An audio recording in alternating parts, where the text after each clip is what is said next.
So this is a video where you are going to try solving and graphing absolute value inequalities on your own. Pause this video and give it a try. And when you start playing it again, I will show you the answers. If you got the wrong answer and you want to see how I solved it step by step, keep playing the videos and I will solve it out for you in order.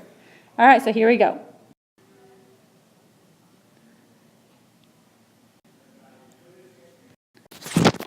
So here's the answer to example 1.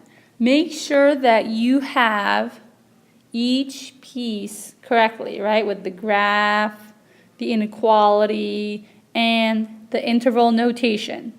As well as it has to have the word or. And if you're not sure why, skip ahead and watch example 1. And here is the answer to example number 2. Again, make sure your signs are correct and your graph looks the same, and the word here is and. Okay. And this is the final answer to example number 3. Again, make sure your signs and graphs are correct. So now if you got any of these wrong, keep watching the video, or you can skip ahead to whichever one you got wrong, and I will go through step by step how to solve each of them. Okay, so for example 1, it says the absolute value of 3x minus 8 has to be greater than or equal to 7. So if we remember from the video, we know that this guy has to be greater than or farther away from 7 on the number line from 0 and negative 7.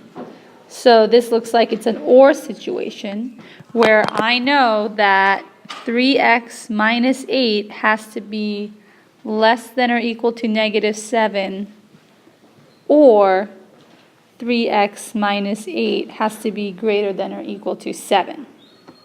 And when we go about solving that, we know that we're going to add 8 to both sides.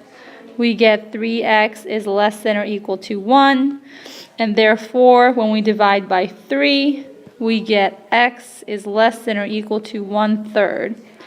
Or when we add 8 to both sides, we get 3x is greater than or equal to 15.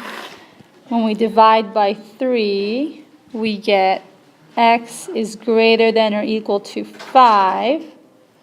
And therefore, when we graph what x could be, we know it has to be greater than or equal to, less than or equal to 1/3, or greater than or equal to 5.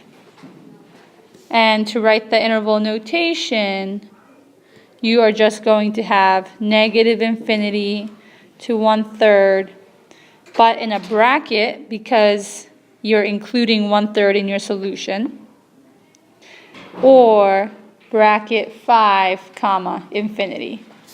And now you're done.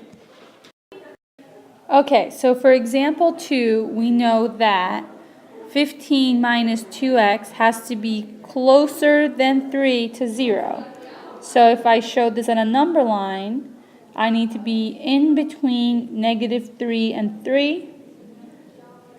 And so when I write my inequality, it's going to be 15 minus 2x is greater than or just greater than negative 3, or 15 minus 2x is less than 3. And all you have to do now is solve this, right? By subtracting 15, we get negative 2x is greater than negative 18. And then x is less than 9, because when we divide by negative 2, we have to make sure to flip the inequality. On the other part of the inequality, we are going to, again, subtract the 15 to both sides, and we end up with negative 2x is less than negative 12.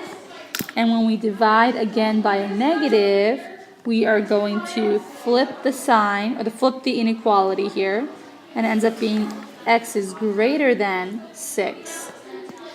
Now we're going to graph this on a number line. Right? We have 6, we have 9, and we know that 9 has to be less, x is less than 9, and, I forgot to write the word and x is greater than 6. So here's my solution for x. And when I write it in interval notation, I just get 6, 9. And then I'm done. Okay, so finally, this is example 3. We have 6x minus 3 is greater than 5. So if I draw the number line, I have to be farther away from both 5 and negative 5. So when I write my inequality, I get 6x minus 3 is less than negative 5, or 6x minus 3 is greater than 5. And now, if you are just solving this, you're going to add 3. You end up with 6x is less than negative 2. And so when you divide both sides by 6, we get x is less than negative 1/3. You see that I reduced the 2 over 6 as 1/3? Make sure you reduce. Okay, also, we have the other side, and we add 3 to both sides, and we get 6x is greater than 8. And then when we divide by 6, we get x is greater than 8 over 6 reduced to 4/3. Now when we draw a number line and graph what x could be, we have negative 1/3, 0, 4/3. So when x is greater than 4/3 or less than 1/3, negative 1/3, my interval notation solution looks like this. And that's it. If you still have questions, please come see me or send me an email. And that's it. Good luck on your homework.